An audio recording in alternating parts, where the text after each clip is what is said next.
Hello, dear viewer of SSBC. This is PowerHouse with Akuchma Care. Many of you, whether from Jonglei State or not, may always have what to say about Jonglei State regarding its social, economic development and security sector. Today, we are in Jonglei State to speak to the Governor of Jonglei State, His Excellency Denay Jock Chagor, who will respond to numerous questions about his critical approach to developmental, social, and economic issues of his state.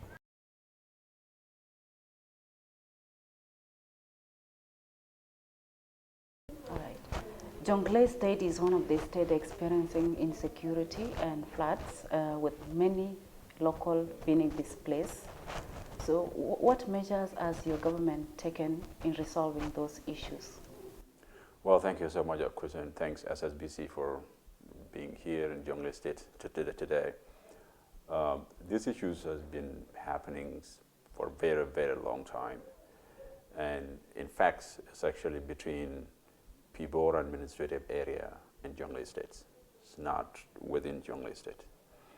And if you look at when the administration was created, Pibor administrative area, it actually, gave it its own jurisdiction. It gave it its own administration where, it becomes separate from Jonglei State. And the main driver of this insecurity has been the cattle raiding. And it's mostly perpetrated by criminals from Pibor administrative area and also some criminals from Jonglei State. So years and years ago, what they do is that, people will go from this side to that side, raid cattle, from that side coming back. And then recently, a few years ago, it started that women are being abducted back and forth. And so now what we're doing, we want to make sure that all the children that had been abducted on both sides are returned. The children that have been abducted from Pibor have to be returned back to Pibor. Children that have been abducted from Jonglei State to Pibor must be returned back. So we're doing it in cooperation with the administration in Pibor administrative area. Number two, we are discouraging our people from engaging in this cattle raiding and all of these incidences that have been happening. But we're falling short because all over the country, not only Jonglei State, people are asking for development. People are asking for services from the government. And so those services are going very, very slowly. And that's in part because country is just coming out of war. And so resources are not enough, are not available. And so we're just trying to wrestle with them that the best day of South Sudan are still coming. That at this time, let's do whatever in our capacity to do to make sure that we curb this insecurity. Yes, talking of Pibor and Jonglei State insecurity and cattle raiding and child abduction, during the hearings, you had said that the issue started ways back before you were born, of course, and you had tried to an extent whereby you have visited Pibor thrice to solve the issues, but all in vain. So what exactly should be done? What needs to be done, we categorize this into two parts. One is a short-term plan, the other one is a long-term plan. The short-term plan is to make sure that the unified force are graduated and deployed immediately so that they are deployed in these hotspot areas.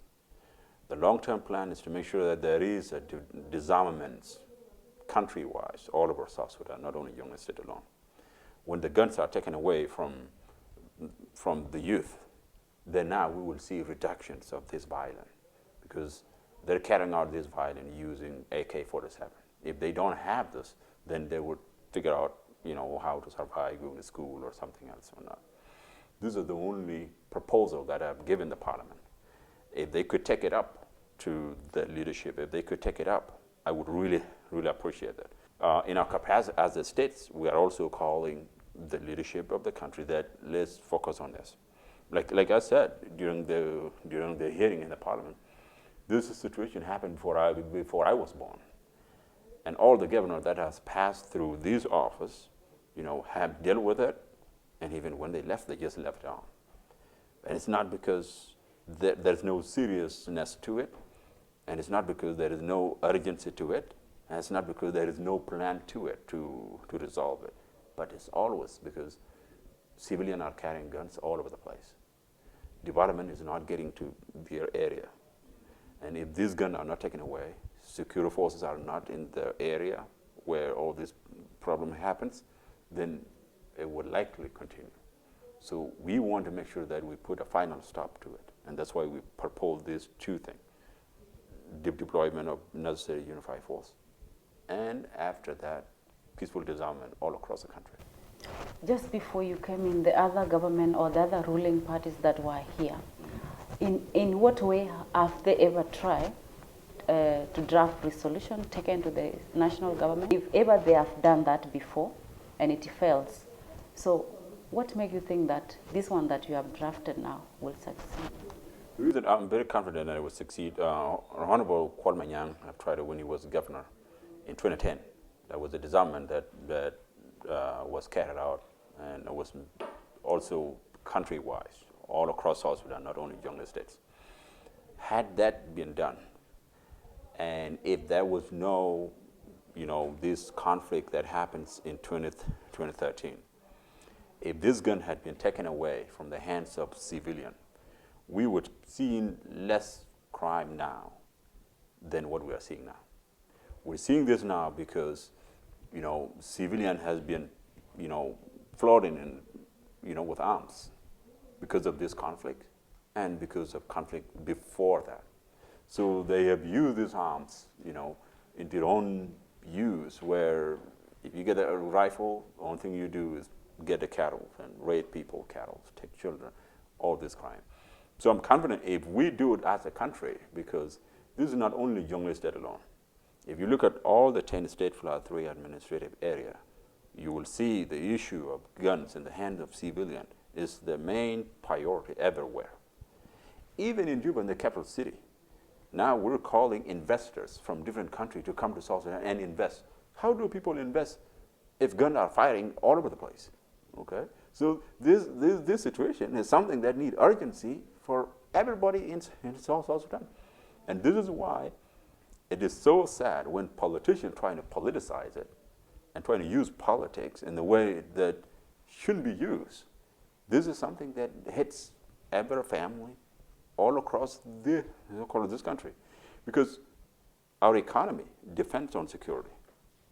Our lifeline to prosperity, our unity on South Sudan, depend on having good security. Some people look at the security that it is a problem between political parties that are wrangling between this. No. Even individual security. If you're walking on the street and somebody is carrying a gun, there's a likelihood that somebody will use that gun to take your stuff and anything like that. It's nothing to do with the parties, but this is security that everybody wants. So the African Climate Summit ended about a month ago. So how are you going to adopt the resolutions and policies as the governor of Jonglei State? What we're doing, the climate change resolution that are being done here, that we will do it as a nation. When this resolution comes, they will be shared through the Minister of Environment, the National Minister of Environment in Juba. Then from there, states will have to cope with what has been agreed, what our country signed on. That's what every state must follow. And as far as I'm concerned, if South Sudan sign on to any documents, in Jonglei State, we will implement what has been signed on. How is the relationship between the state government and the humanitarian agencies? With the humanitarian organization, we're working on really well, and that 8 organizations who are here in Jonglei State, their primary responsibility is to deliver aid to all the people that have been affected and that are needing those aid so much. Our priority number 1 is to make sure that whatever aid that comes to Jonglei State must go to where it's needed to be. And it requires us that if any aid organization or any aid worker need to go from county to county, we will provide the necessary security to make sure that there is no criminal on the way that can stop those aid or that can stop anything. So it has been working out really well with them, and so far the UN, the aid organization, they're not having any complaint on that. There has been incidences, as you might have heard a couple of months back, there was looting of UN food, and there was a stopping of UN vehicle that were moving from Bortown going to northern Jonglei. And so we put a stop to it to make sure that we deploy forces there when the food is going. We cooperate with the UN, that when they're moving from Phone A to Phone B, all we need to know is to let us know that they're moving. We'll do our necessary work to make sure that our citizen gets this food that's given to them. Okay, apart from this support from the humanitarian agencies or organizations, what other measures are you doing to improve the health and education sector as a government of Jonglei? Number one, the health sector is underfunded, and the funding comes from the national government in Juba. We call for the health sector for its funding to be increased. So the funds that come to Jonglei states and to any other states is always less. And the state has to struggle to top it up. And as you can see all across our country, the health issues is becoming a problem. Even necessary drugs are not coming in. Sometimes we get it from all our organizations that are helping us to bring those drugs. But we should put in, at least the minimum that the country can afford. We understand that we're going through financial difficulties as a nation, but we're asking the central government to add a little drop to the Ministry of Health so that our health sector can at least provide the minimum health to our citizen. The education one in Jonglei State is very complicated to the point where the northern Jonglei, some of the counties, these were the place where war was fought there. People were displaced.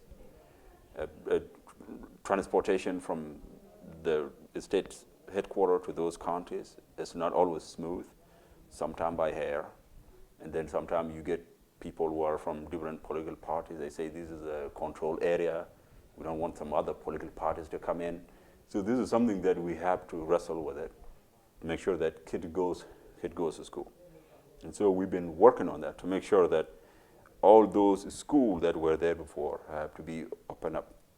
And that's why you put in any necessary regulation to make sure that whatever is an obstacle, if there's any funding that comes for education, it must go there. It should go there.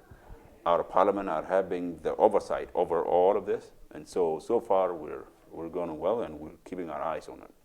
Taking you back to what you said during the closing of the first National Economic Conference in Juba, where you say some humanitarian organizations want to withdraw from supporting the Jonglei in food sector.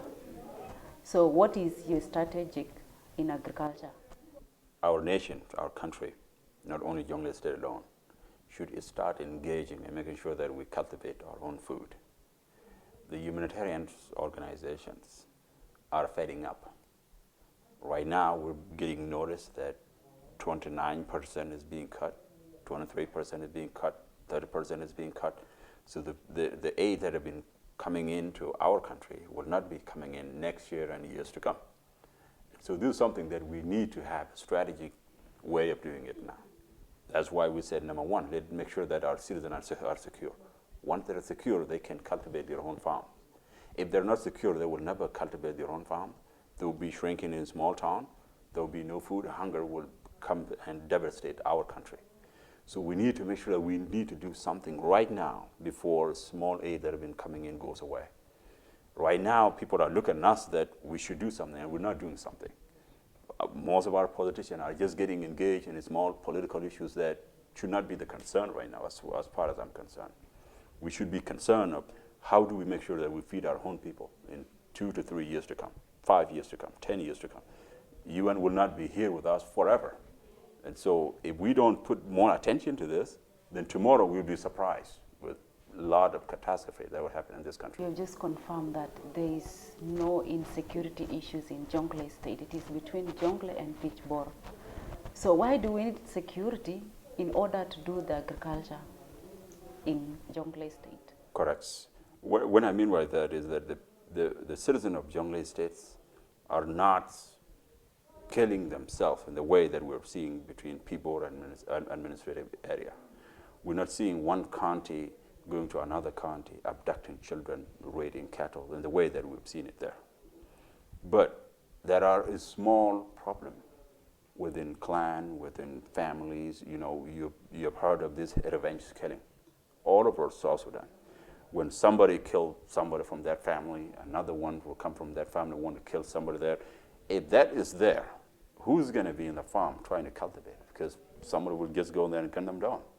So this is why all this thing will go away when disarmament is carried out or when security forces are deployed all across our land to make sure that vulnerable people can be protected. But now you have guns all over. Every village, every payam, every boomer, everybody's arms. And so when those arms are not being regulated, so even themselves, they'll pose a threat to somebody who wants to cultivate his farm. And so this is why we said, if we do tackle this insecurity issue, then our people now would be going back to their farm, cultivate on their own, which is what we've been doing in this country before aid organization came. Some months back, the government has started a geophysical survey in Jonglei State, Block B. So no feasibility studies have been conducted in Jonglei State. So what will happen should the government start oil exploration? Well, what I asked the Minister of Petroleum and those that was carrying out is to make sure, number one, let's put environmental protection in place to make sure that once this exploration starts, people are going to be safe, that all the necessary requirements are put in place before any drilling starts. And I was told that the company put that into their consideration. So when they came in, they went and do the ground view. But so far right now, they have not come back. So we don't know when they're coming back. We don't know when drilling is going to start. But I think it's going to take quite a bit of time because even from Boertown going to that oil place or the oil field, it needs a road to be built before people go there. As we speak now, you can only fly there by air. And I don't think you can drill oil and fly it out by air. So we're still waiting on them, but our requirements are still in place to make sure that environmental protection requirements are going to be met before drilling is started. I think it should be the requirement of every citizen and everybody in the country. What will be the benefit of Jonglei State people? Should there be any oil or other mineral found in this state? Oil is found in Jonglei State, as it has been said, that it's there and it's going to be drilled. Then there has to be a developmental project that will come up where community where oil is being drilled in, there has to be, you know, school, hospitals, things that have to be built so that these are the benefits of, you know, that resources being found there. If there are other resources there, I think it will be exactly the same thing as we've seen in Upper Nile State, in the United States, you know, those things are there. So I don't think we're going to be any exception that would say we don't need it all, we need more than the rest. I think it will be the same requirement just like any other states. Okay, what are your strategies in terms of fisheries and animals in Jonglei State? Well, animal fisheries is a sector that is actually coming up that in this past 3 years we've seen it a lot where, you know, fish are coming out from Jonglei State being transported to Juba, even to neighboring countries. So we want to develop that sector, how we can utilize our resources, our fish, to make sure that it's not only the resources of Jonglei State, it's the resources of South Sudan. It will represent all of us. Number one, we want to make sure that if it is transported to any other country, it must say that it came from South Sudan. Now they go to different countries, and when they get there, they repack it, and they said it came from their own country. So we need to make sure that that stops. People who consume our things, they must know that it comes from South Sudan. So we want to make sure that we develop that sector. Then about the wildlife, there is a project under the Minister of Wildlife and Tourism in Juba to make sure that, you know, public park are all gathered. And it has been going on. We've been supporting them to that, to make sure that we can have, you know, zoo and all this park where people can go and see, you know, the land of South Sudan, the beauty of our country. So we're very proud of that, and we want to make sure that we work on it to make sure that it come into reality. So dear viewer of SSBC, we are taking a short break. Stay tuned. We're still here with Governor Denay Jock Chagor. This is PowerHouse with H.E Denay. This program is focusing on political affairs, developments such as road, education, economic, environment, and current affairs. The program shall speak to specialists, analysts, and prominent personnel. You can also follow us on our social media platform, Twitter at PowerHouse, Facebook, and Instagram at PowerHouse.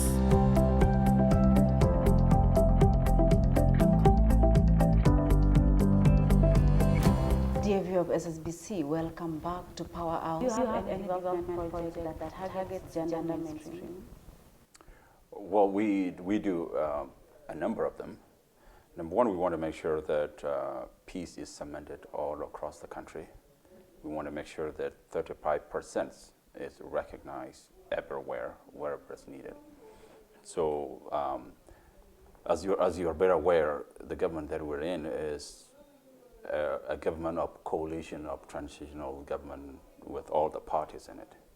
When positions are there, they're divided between political parties, and it's the political parties to go and pick what, who they want and what they want. And so, we are coping with that, but we want to keep in mind that if there are any things that the state can do without the political party, we want to make sure that people are brought together. When they're brought together, this is where now we can, think of what can we do to make sure that peace is cemented, cooperation is there, and the rule of law take place. Does the government have a plan for the person with disabilities, in as much as you are dealing with the gender? We do have that for the people with disability, and so we want to make sure that anybody who is a citizen of Jonglei State who is disabled but have an experience or have any capability to do something, then we can allow them to do something when it is necessary. Because of the economic situation that we're going through, we're unable to initiate, funding for the disability centers, things like. But we're hoping that if the economy improve, number one, we want to make sure that there can be, a branch of the government that can look into, like the Minister of Gender and Social Welfare. We want to add to that, to the responsibility to look after disabilities and people living with disability. That there has to be an assistance that should be given so that if some of them are, capable of running a business or doing something on their own that can motivate others, they can be able to do so. But as we speak right now, we're unable to do it because of the economic difficulties that the country is going through. And for better, for our citizens. Talking of these local roads, what is your government doing about them? Because in as much as the government is concerned, the internal roads should be a responsibility of the state government. Well, this is what we've done, but as we speak now, there is no development fund. I'm sure all of you are aware about it. The only thing that comes to the states is only Chapter 1, and that's salary. That's it.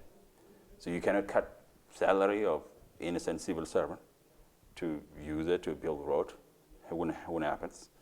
So now what we're concerned of, if the development fund is not there, let's make sure that the main road that connects these counties, that connects states, let them be done.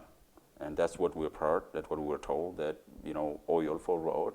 We'll make sure that if this road that connects states to another state, that connect the counties goes, and then feeder road, we will do them later, okay? When that happens, it will improve our security and it improve the movement of our people. Our main priority, we're not working for seller, but we want to make sure that we want to maintain peace. We cannot say that our country is going through financial difficulties so that let's stop all the function of government. No, it doesn't happen anywhere in the world. We have to do whatever little we have to make sure that we keep our people safe, and then the country work into making sure that we get out of this financial crisis. And we know how we get into this because of this conflict that we're trying to get out of. If we do it better in a way that this country does not return back to war, as President said, we've been saying, then we can see improvement on our economy. When we see that improvement, we can see a lot of development taking place all across the country. not only Jonglei State. Okay, that takes us to Bor Ayut Malaka Road construction. We know, yeah, it's a national project, but it has stopped. Do you have any clue to why it has stopped? Well, my clue, what I was told by the company is that when the rain started coming, that it was impossible for bulldozer to move, and that they're waiting for dry season. When the rain subsides down, then they can also continue. The one from Gadiang to UI, I think it was only like 3 weeks away. If they continue working on it, it will also reach UI, which is like the headquarters of one of our county, Aurora County. Then from there, it will continue all the way to Ayut. So I'm very confident that when the rain subsides down, then the company will come back and then they will continue. One thing we need to know is that building material in South Sudan, building anything is very difficult. If you go from here north in Jonglei, you cannot find any madam anywhere. You have to import madam from central Equatoria or Pibor administrative area. And in order to do it, you need a ground that is not wet. You need, dry season so that trucks and car can move it around. And so with this muddy places, so it does not need it to be done while it's raining. What can you say about the religious status in Bor County? Well, the religious status that this is very unfortunate situation that keep on coming. But I've been saying that I am not the judge, and I will not interfere into a church administration to decide what's right and what's wrong.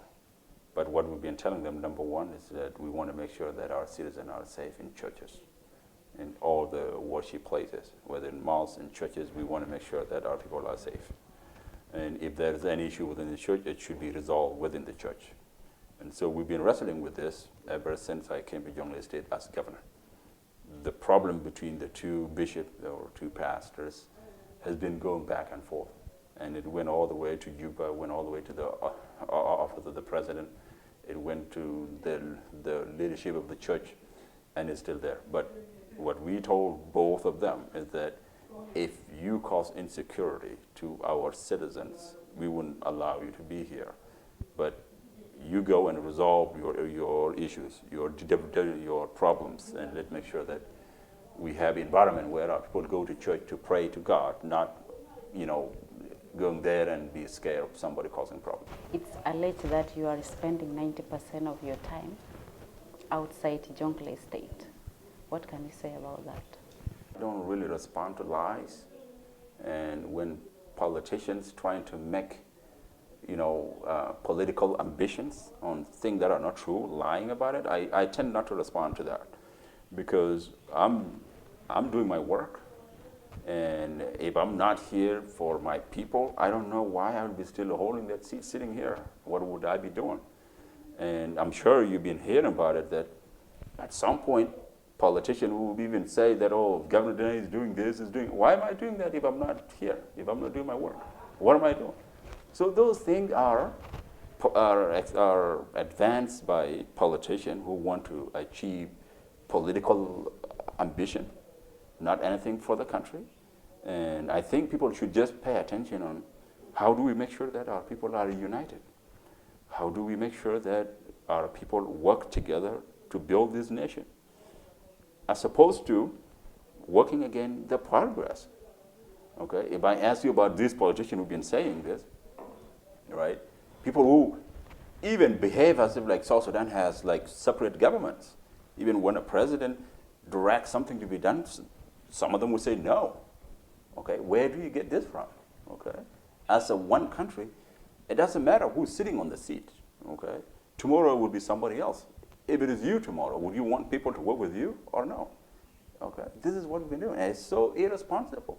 And it really bothered me when I see things that we should pay attention on, things that we should work on, and we're not doing anything about it. We're just engaging on political division that doesn't bring anything, doesn't even help one person. And this is what we are seeing going on. Okay, so I tend not to respond to it. Our people know what I'm doing here for them, and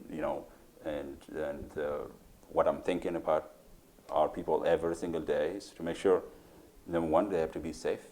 Number two, we make sure that we have enough food where we can go back to our farm and we can go back to our life.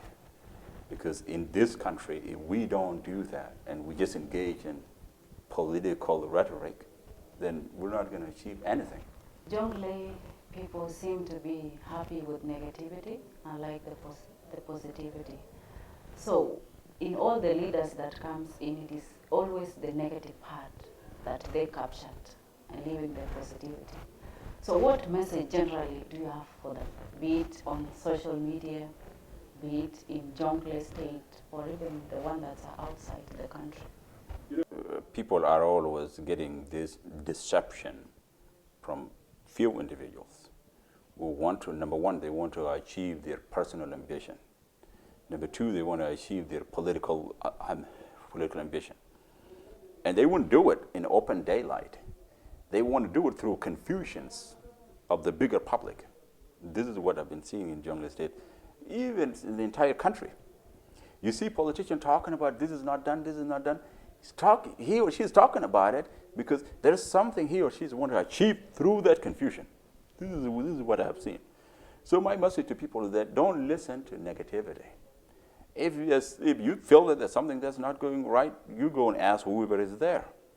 Whether in the ministry, a governor, or anybody, go and ask that person why this is not happening this way and this way. Okay? And then people will give you that explanation. Instead of just sitting under a computer, just looking in the media, somebody wrote this. Some people will write these things. Some of them don't even live in South Sudan. They don't even know what is happening in South Sudan. But they were sitting under the computer, just writing all day. And an innocent person would get victimized because of that. And say that, oh, this is what is going on, this is what is happening. That's one. The other thing that's been, circulating within our politics, we even get so dangerous, where politicians campaign for positions out of the expense of the innocent people. You've seen, people will even cause insecurity in some part of the country, and then tomorrow they'll go and present themselves that I'm the one who can go and solve that. Well, they're the one who go and cause that problem. Okay, so these incidences don't happen out of the blue. You've seen politicians who said, "Oh yeah, so and so have failed, so and so have failed." Then if you ask them, "Okay, who could take it?" They will say, "Oh, I'm the one who can do that." If you're the one who can solve that problem, why is this problem still going on there for all these years? That tells you when people are not saying the truth, that people are benefiting from the confusion of the general public. And this is something that we need to look at critically, especially for those of you who are in the media. News should be looked at in a way that you differentiate the lies that can even hurt innocent people and the reality. Okay? We as a politician, we are there to criticize. If something is not going right, it should be said. There's no problem about it. I think that's what makes politics better, so that you are corrected if you go wrong. But if something is just being put there and it's a lie, it doesn't help anybody. What it does is it just breaks people apart, because you think that you're being accused for something that you did not do, and somebody would say that, oh, I have a point. So what will happen? People will drift apart. And we don't want to drift apart at this critical moment in our country. Imagine if another thing happened, God forbid. Where do we go? Where do South Sudan go? The world is fading up with us. People know it and they look the other way. People look at all this thing and they say, oh, it is so and so. How do you blame? You're in one country, you're one. So whatever hit South Sudan, it hit all of us. So that's why I feel that our politicians should refrain from politics that divide us and just work on politics that unite us. So this youth of Jonglei State and the one for Pichbor administrative area, is there a way you people can engage them as a government? Well, we are trying. Recently, we just did a conference between the Bor community politician in Juba, the MPs, and the P-Bor administrative area. And we've done it with the Launwer, we've done it with the Gawar. We're trying to engage them. We're trying to encourage them that, cattle raiding is not going to bring you anything. School is what can bring you something. And so we're trying our very best to make sure that, we take a school to their areas where they come from, so that they can go to school. And that's why we want to expedite the deployment of necessary unified force, so that security come down to their area. And so from there, this is where now, all the services can go and follow. And so if we do that enough, then we can see a reduction on this violence. All right, so what message do you have for the youth of Pitchboro and Jonglei? Let us stop cattle raiding. Let us stop this nonsense of, insecurity and engaging on raiding cattle, abducting people. This does not help anybody. Let's just pay attention and going to school. And through school, this is where now we can build this nation. I understand that some of them would say because there is nothing in their area, they've been living in the bush, they've been living out there. But a country always starts from something and go somewhere. So let them be a part of the nation building in South Sudan. So there is nobody who's better than anybody in this country. And that if you work for it, you can get there. The country will hold its first elections come 2024. How prepared is Jonglei State? Well, Jonglei State, we are ready. And that's why I always tell people that this is an issue where people look at it not in a different lens. People look at the elections that it is a project of knocking some political party off or anything. But whether people like it or not, South Sudan will have to have elections. Whether we do it in 2024 or we do it in any other year, we cannot go like this. This big government is not working. I have to tell you about that. It's just simply not working, okay?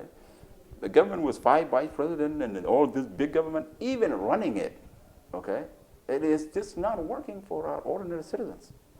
Right now, even salary loan to, chapter 1 salary, the resources that we are getting from oil, from non-oil revenues, it's not even enough, just only salary loan. How long are we going to go for this? And that's why let's expedite all the prerequisites within the agreement that need to be implemented now. Let's implement them and go for elections in coming 2024.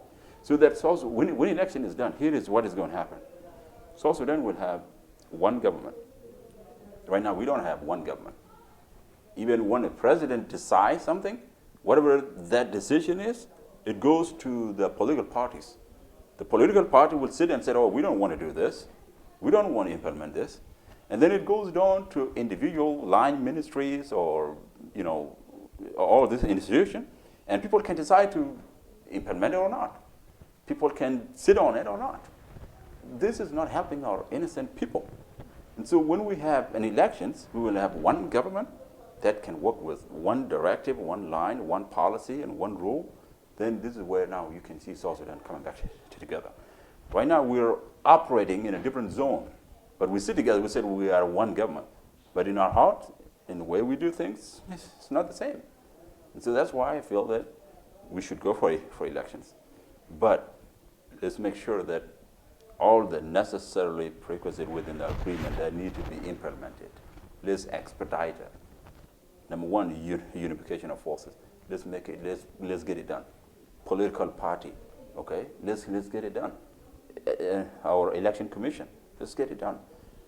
If we do these things, and then of course, then people will feel safe and we'll go for elections. In view of SSBC, this is PowerHouse with H.E Denay.